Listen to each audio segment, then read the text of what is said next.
नमस्कार जी। सच साहेब। क्या नाम है बहन जी आपका? संगीता दासी। संगीता जी, आप कहाँ की रहने वाली हैं? नांगलोई सुल्तानपुरी। बहन जी, संत रामपाल जी महाराज से कब जुड़े आप? संत रामपाल जी महाराज से 2000 में जुड़े थे, वो भी मेरे मामा जी के द्वारा। बहन जी, संत रामपाल जी महाराज से जुड़ने के बाद क्या आपको कोई लाभ भी प्राप्त हुए? जी हाँ, संत रामपाल जी महाराज से जुड़ने के बाद मुझे लाभ प्राप्त हुए, काफ़ी सारे लाभ प्राप्त हुए हैं। उसमें सबसे बड़ा लाभ था कि मालिक मुझे सतलोक घुमा के लाए थे। दोपहर का समय था, मैं सो रही थी, कबीर परमात्मा खुद आए थे, बोले कि चल बेटा तुझे सतलोक घुमा के लाता हूँ। उसके बाद फिर मैंने बोला ठीक है मालिक चलते हैं। तो मालिक मुझे एक रथ लेके आए थे कबीर परमात्मा। तो उसमें गई थी, फिर आगे जाके मकर तार की डोरी आई थी, 3 डोरियाँ थी, उसमें से एक मकर तार की डोरी थी। उसकी तरफ देखना नहीं था। अब कबीर परमात्मा से मैंने पूछा कि परमात्मा जी ये क्या है? तो परमात्मा ने बोला बेटा ये मकर तार की डोरी है, इसकी तरफ देखना नहीं है। तो मैंने इसकी तरफ नहीं देखा। उसके बाद फिर परमात्मा आगे लेके गए, तो आगे सतलोक था। सतलोक का गेट था जो बहुत ही बड़ा था, सोने का गेट था, और ऊपर बड़े बड़े अक्षरों में लिखा हुआ था सतलोक।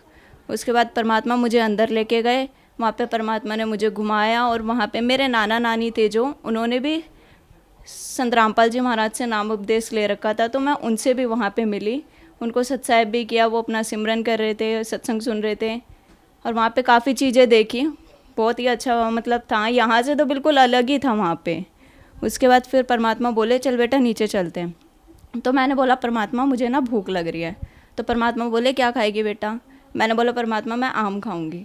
तो उसके बाद परमात्मा ने मुझे आम खिलाया, और परमात्मा ने बोला कि बेटा अब चल नीचे चलते हैं। उसके बाद फिर मैंने आम खाने के बाद बोला परमात्मा मैं नीचे नहीं जाऊंगी। परमात्मा बोले क्यों? मैं कहा परमात्मा मुझे यहीं रहना है, यहीं पे अच्छा लगता है, बस मुझे यहीं रहना है। तो परमात्मा बोले बेटा भक्ति करके तुझे नीचे जाना है, तभी तो तू सतलोक आ पाएगी, नहीं तो कैसे आएगी? मैंने कहा ठीक है परमात्मा। फिर परमात्मा ने बोला बेटा नीचे जाके ज्ञान प्रचार भी करना है, अपने सभी भाई बहनों को भी इस काल के लोग से निकलवाना है। मैंने कहा जी परमात्मा बिल्कुल। उसके बाद फिर परमात्मा मुझे नीचे छोड़ के गए। तो जब मैं उठी तो मैंने सबको बताया, और मेरे मुंह का स्वाद ऐसा था जैसे कि बहुत ही मीठा आम खाया हो मैंने। एक लाभ ये मिला था कि हमारे घर में ना भूत प्रेत की बहुत बाधाएं थी, आवाज़ें आती थी। मैं छोटी थी तो मम्मी के पेट पे सोती थी, तो जो भूत प्रेत थे वो है ना, वो मुझे पेट पे से गिरा देते थे। तो ये सारी बातें जब मेरी मम्मी ने मेरे मामा जी को बताई, तो उन्होंने बोला कि बहन एक ही हैं जो इन सब से छुटकारा दिला सकते हैं।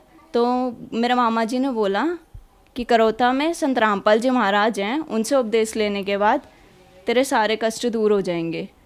तो मम्मी ने बोला कि मैं तभी उपदेश लूँगी जब परमात्मा खुद आके मुझे, संत रामपाल जी महाराज खुद आके मुझे दर्शन देंगे। तो ये ऐसा ही हुआ, जिस दिन मम्मी ने ये बात बोली थी उसी दिन फिर संत रामपाल जी महाराज ने मम्मी को दर्शन दिया। उसके अगले ही दिन मम्मी संत रामपाल जी महाराज के पास पहुँच गई, और उस दिन से आज का दिन है, हमारे घर में कोई परेशानी नहीं आई है। एक लाभ और हुआ था, किसी कारणवश मेरा नामखंड हो गया था, तो उसी बीच नामखंड होने के बीच ही हमने आन उपासना भी अपना ली थी, जिसकी वजह से और ज़्यादा दिक्कतें आने लगी थी। हमने काफ़ी पंडितों को दिखाया, काफ़ी जो मुसलमान वगैरह हैं उनको भी दिखाया, लेकिन कोई फ़र्क नहीं पड़ा। इवन मेरे अंदर जो मेरे दादा दादी आते थे वो भी बोल के चले गई थी कि लड़की होली तक रहेगी, उसके बाद नहीं रहेगी। जो अभी होली गई है उसी होली की बात है, ये बोला गया था सिर्फ होली तक रहेगी, उसके बाद लड़की नहीं रहेगी, बचा सको तो बचा लो। और साथ ही ये भी बोल के गई थी कि संत रामपाल जी महाराज जी पूर्ण परमात्मा है, उन्हीं से तुम्हारा मोक्ष होगा। उसके बाद फिर भी हम आन उपासना अपनाते रहे, लेकिन फिर जब हमारे भक्त भाइयों को पता चला तो उन्होंने गुरुजी को प्रार्थना लगाई, हमारा नाम शुद्ध कराया। उस दिन जिस दिन नाम शुद्ध कराया प्रार्थना लगाने के बाद से, उस दिन से लेके आज तक का दिन है, मैं आपके सामने खड़ी हूँ बिल्कुल ठीक ठाक। नहीं तो मेरी हालत ऐसी थी कि मैं ना कुछ खा सकती थी ना पी सकती थी, पूरे दिन उल्टी होती रहती थी। लेकिन आज का दिन है, उस दिन से लेके आज का दिन है, मुझे कोई परेशानी नहीं है, मैं बिल्कुल ठीक हूँ, आपके सामने हूँ संत रामपाल जी महाराज की दया से। मैं जी, संत रामपाल जी महाराज से नाम दीक्षा लेने के बाद आपको बहुत सारे लाभ मिले। आपको देखने से लगता है कि आपकी उम्र बहुत कम है और इस उम्र में आप भक्ति कर रहे हो। आपकी उम्र के बच्चे कहते हैं कि अभी भक्ति नहीं करनी चाहिए, खेलने कूदने की उम्र है, हम भक्ति बुढ़ापे में करेंगे। उनको क्या कहना चाहती हैं आप?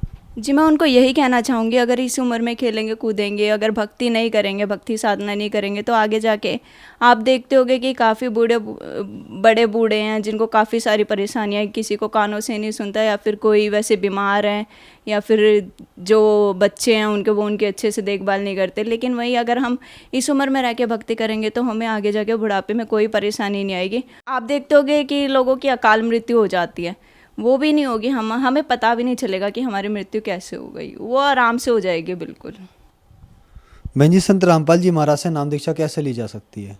साधना चैनल पर सत्संग आता है, उसके नीचे येलो कलर की पट्टी आती है, उसमें नंबर दिए होते हैं, उस पर आप व्हाट्सअप करके पूछ सकते हैं कि, या फिर कॉल करके या मैसेज करके आप पूछ सकते हैं कि हमारे आसपास का कोऑर्डिनेटर कौन है, कहाँ से हमें नामदान मिल सकता है। और आपको नामदान दीक्षा बिल्कुल निःशुल्क मिलेगी, यहाँ कोई पैसा नहीं, कुछ नहीं। धन्यवाद बहन जी। सत साहिब।